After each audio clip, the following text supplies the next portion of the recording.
Hi friends, welcome to குறிஞ்சி.com. அரை cup அளவுக்கு ஜவ்வரிசி இருந்தால் போதுங்க. சுட சுட குழந்தைங்களுக்கு இப்படி செய்து கொடுங்க. இனி கடையில் வாங்கி சாப்பிடணும்னு நினைக்கவே மாட்டாங்க.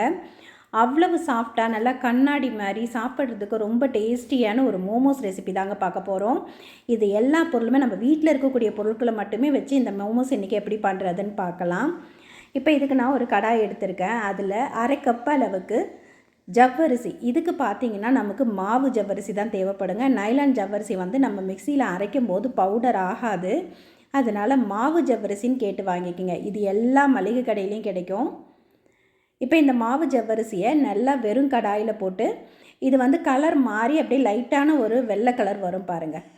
அது கொஞ்சம் பொரிஞ்ச மாதிரி ஆகும். அது வரைக்கும் நல்லா வறுத்துக்குங்க. அப்போ தான் நமக்கு நைஸாக பவுடர் ஆகும். ஜவ்வரிசியில் மோமோஸு அப்படின்னு நினைக்காதீங்க. இது அப்படி பார்க்குறதுக்கே கிளாஸியாக இருக்கும், சாப்பிட்றதுக்கு ரொம்ப மிருதுவாகவே இருக்கும் இது. இப்போ இது நல்லா இந்த மாதிரி வறுபட்டு கொஞ்சம் கலர் மாறின உடனே ஒரு பிளேட்டுக்கு மாற்றி ஆற விட்டுடுங்க. ஏன்னா கடாய் சூட்லேயே இருக்கும்போது ஜவ்வரிசி கலர் மாறிடும். அதனால் உடனே ஒரு பிளேட்டுக்கு மாற்றி நல்லா ஆற விட்டுடுங்க. இது நல்லா சூடு ஆறிட்டு இருக்கட்டும். இதுக்குள்ளே வைக்கிற ஸ்டஃபிங்க்கான பொருளை நம்ம ரெடி பண்ணிக்கலாம். நான் ஒரு அரை கப் அளவுக்கு நல்ல பொடி பொடியாக கட் பண்ண கோஸ் எடுத்திருக்கேன். அரை கப் அளவுக்கு வெங்காயம் எடுத்துக்கலாம். அதே மாதிரி இதில் நமக்கு என்ன காய் வேணாலும் சேர்த்துக்கலாங்க. நம்ம வீட்டில் என்ன காய் இருக்கோ அதை சேர்த்துக்கலாம்.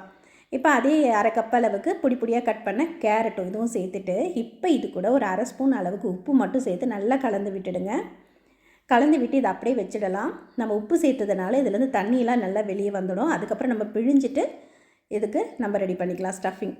அதுக்குள்ளே நம்ம வறுத்து வச்சுருந்த ஜவ்வரிசி நல்லா ஆறி இருக்குங்க.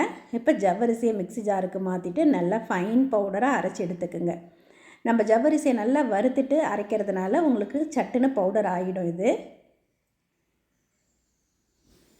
இப்போ பாருங்கள், இது நல்லா வந்து அரைபட்டடிச்சு இதை நம்ம ஒரு ஜல்லடையில் போட்டு சளிச்சு எடுத்துக்கலாம். ஏதாவது சின்ன சின்ன அரைபடாத பீஸ்கள் இருந்தாலும் நம்ம எடுத்துடலாம்.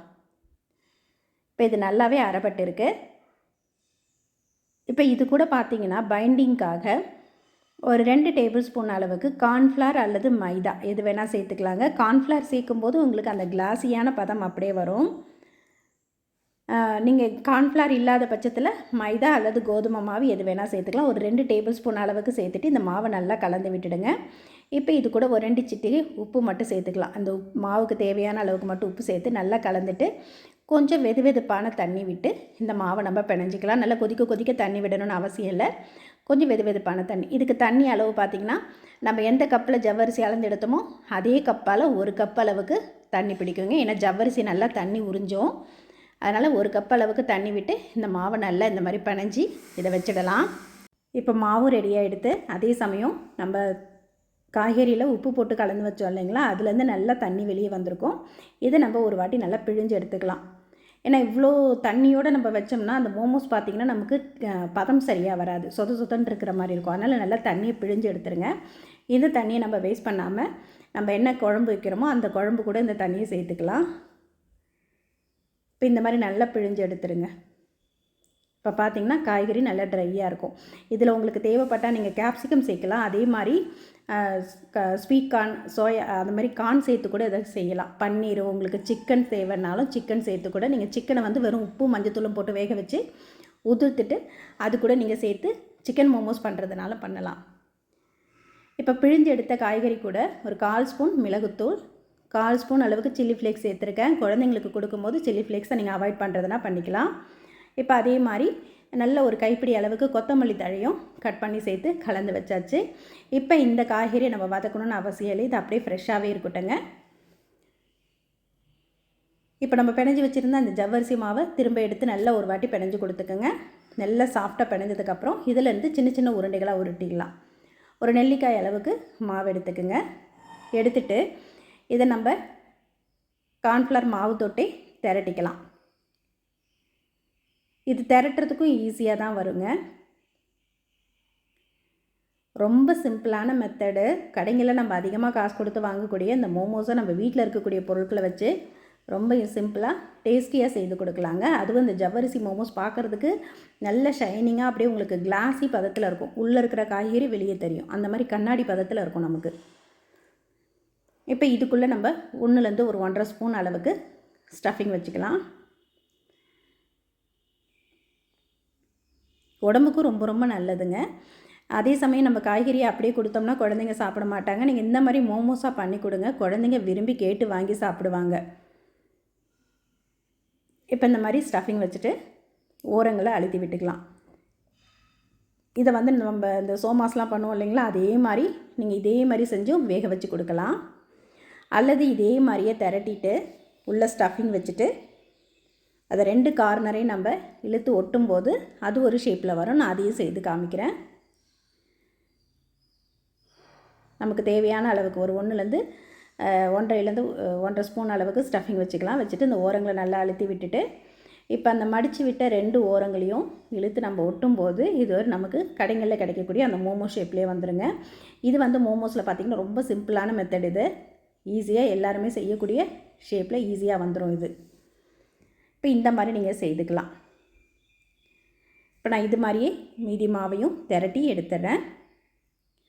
இப்போ நீங்கள் அதிகமான குவான்டிட்டி செய்கிறீங்கன்னா பேட்ச் பை பேட்சாக செய்யுங்க. ஏன்னா நீங்கள் எல்லா மாவும் இந்த மாதிரி திரட்டி ரெடி பண்ணிவிட்டு வேக வைக்கிறதுக்குள்ளே மேலே வந்து ட்ரை ஆகிடும். அதனால் பாதி செஞ்சு வேக வச்சுட்டு அடுத்த பாதி ரெடி பண்ணலாம். அந்த மாதிரி பேட்ச் பை பேட்சாக ரெடி பண்ணிக்கோங்க.